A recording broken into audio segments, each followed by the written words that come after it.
I came to the realization that Pastor Stephen is learning about us as he spends time with us here at St. Peter's.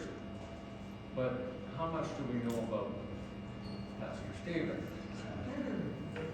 And I was at Trinity Lutheran in London when Pastor Stephen Gross at the time was introduced as our latest intern. And sorry to say this, but he had hair then. and it was blonde. And he was skinny as a rail. Mm-hmm. Yes. But he came to Trinity with a lot of energy and enthusiasm and so on. And then he left Trinity after he was through his internship. And here he is today, or has been with us recently. And it dawned on me, what's gone on between then and now? Like, I really don't know. I lost touch with him. But social media is wonderful. You can find anything you look for.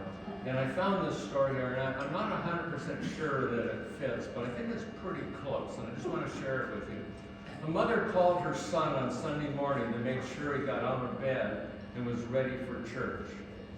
"I'm not going," he replied. "Yes, you are going, so get out of that bed," his mother demanded. "Give me one good reason why I should go," said her son. "I'll give you 3 good reasons. 1, I'm your mother and I say you're going. 2, you're 40 years old, so you're old enough to know better. And 3, you're the pastor, so you need to be there."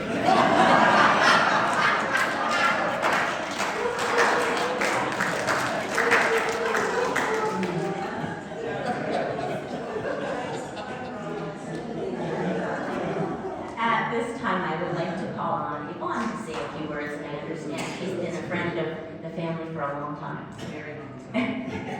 Too long?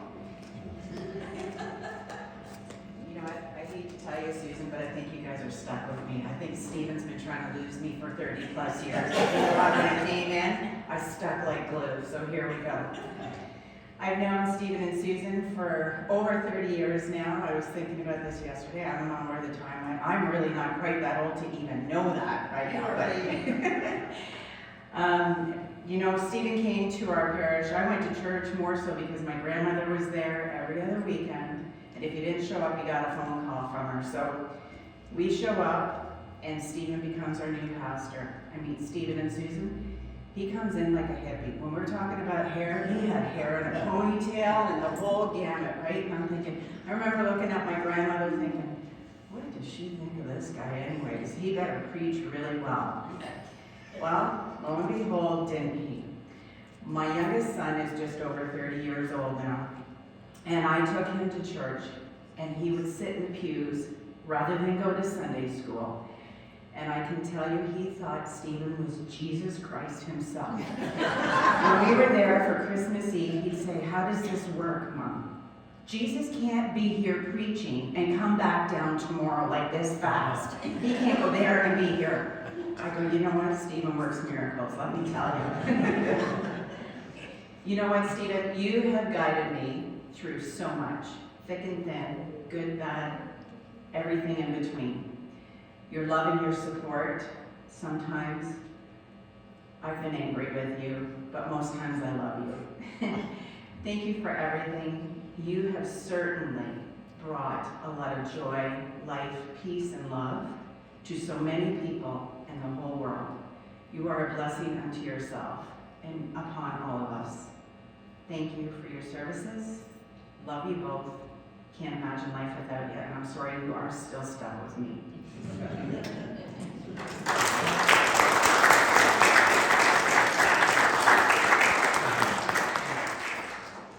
Okay, I'd like to ask if Pastor Stephen and Susan also would go to the back. We'd like to take a couple of pictures, and then everyone's welcome to help themselves. Oh, you didn't want to come up? Yeah. Okay, sorry. Okay, we'll let Susan speak first. Sorry. Uh-oh, it's in trouble now. I have to tell you, actually, I didn't actually remember more. Thank you. Is that better? That when Stephen was at St. Peter's, that you were being ordained. And how many? 40 years ago. Huh. I did not know you. I was at Trinity Lutheran, Ross Cordell, and I was the youth advisor at the time. And I was part of the parish life in the synod, so I was asked to go to this ordination. And how many were at your ordination? The largest, I think you had, Stephen. How many? 16, I think. Yeah, one of the largest, and it was packed. And I had no clue who he was. No, you did. If you talk about my ordination, you had met me 2 years before at Trinity. No, oh, that's right. Yes, that's right. Sorry. I'm The dyslexic. vision is history. I'm dyslexic, so yes. But when he came to interim, and he was full of life, and he was first married to this gal Jane, and we had to work together. We had no choice. He was set up with me, and I was set up with him. We laughed and giggled, and yet got very intense conversations about things. And then he took off, and he was gone to his new parish that he had, and yes, interim and go. And then a few years later, we met again. And I just find it very interesting that I was born in front of Trinity Lutheran. I was baptized there. I met Stephen there, even though we were never in the Eucharist together. And I think that's just a really weird connection. But I did want to just quickly share with you, when Stephen and I went through the other day, I really couldn't remember how many churches he had done intentional ministry in. And just to name, Hamilton, Meadowvale, Richmond Hill, Pickering, Preston twice, Woodstock, Unionville, Reformation, in Waterloo, Mannheim, Guelph, Aurelia, another small parish you couldn't remember the name of at the time, and of course Zurich. And I have been to all of them except I think 2 of them. We have been together 35 years. And every time Stephen does a wedding, there's 3 things that he always tells the couple that he wants them to remember and all of the community that's in there. Those 3 things that he talks about in the relationship of the wedding is something that he commits and promises to in friendship and in the churches. And those are faithfulness. Because when we got married, our faithfulness wasn't first to each other, it was to God. And that still stands. That's more important than to each other, is our faithfulness to God. Because He's going to direct us to where we need to go.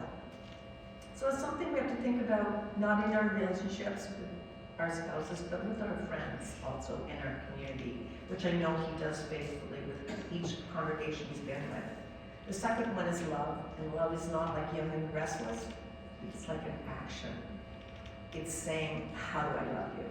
And showing how you love. And it isn't a gift, it's action. It's things that we can do for each other. You may hate cleaning the house, but you're going to do it for your spouse. Third thing is forgiveness. Because I think so often that we have things that we have hurt each other with. And we can carry it around in a bag for years and hit the person with it. Or do we forgive? Do we forgive and move on? And that's God's grace and His unconditional love that brings us all back. So those 3 things, faithfulness, love, and forgiveness, are things that Stephen holds in his heart today, that he did. 35 years, am I right? 35 years? I was in trouble with that. 35 years ago that we had. So I hope that we all remember that with each other and with our friends. The other thing I wanted to mention is that his work is not done within just this church, but it's done elsewhere. And that shows by him working at Ontario Multi-Faith, working as a chaplain in 2 corrections office, 2 correctional places.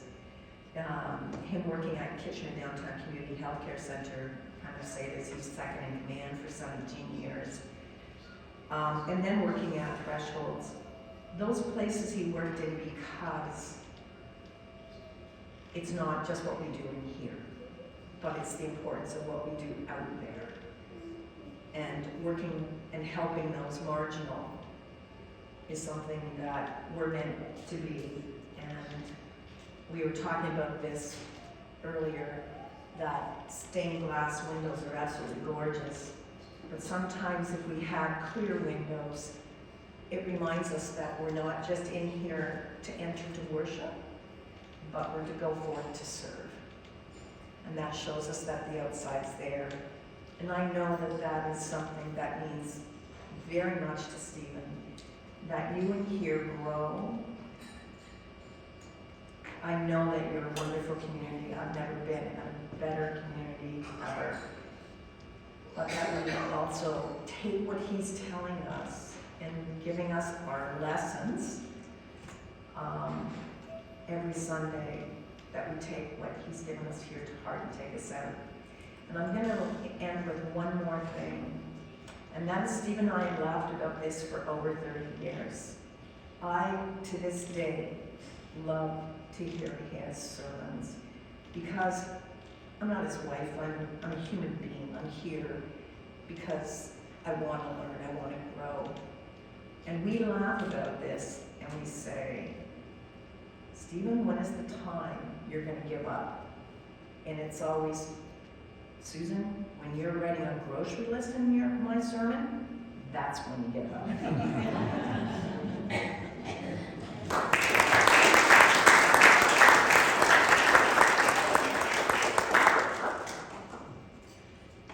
Thank you, everyone.